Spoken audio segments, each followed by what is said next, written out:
তারেক জিয়া মূলত আমাদের বিএনপির নবনির্বাচিত চেয়ারম্যান এবং আপনি জানেন তারেক রহমানের এই সফর পূর্ণভূমি সিলেটে আমাদের নির্বাচনী প্রথম জনসভা যিনি তারেক রহমান এখান থেকে সূচনা করেছেন।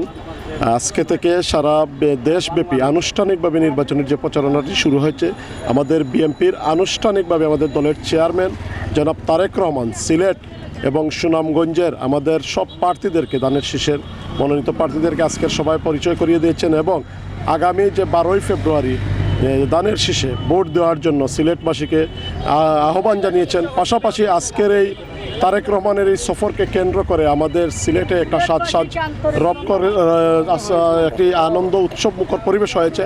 আপনি জানেন তারেক রহমান গতকালকে থেকে সিলেটে সফর করছেন। গতকালকে উনি আমাদের হজরত শাহজালাল এবং হজরত শাহপুরান 360 আউলিয়ার মাজার জিয়ারত করেছেন এবং পরে ওনার শ্বশুর বাড়িতে দক্ষিণ সুরমায় উনি গিয়েছেন। আজকে আমাদের এই নির্বাচনী জনসভা থেকে উনি দানের শীষের প্রচারণাটি শুরু করেছেন আনুষ্ঠানিকভাবে বিএনপির পক্ষ থেকে। ধন্যবাদ আপনার। ধন্যবাদ আপনার।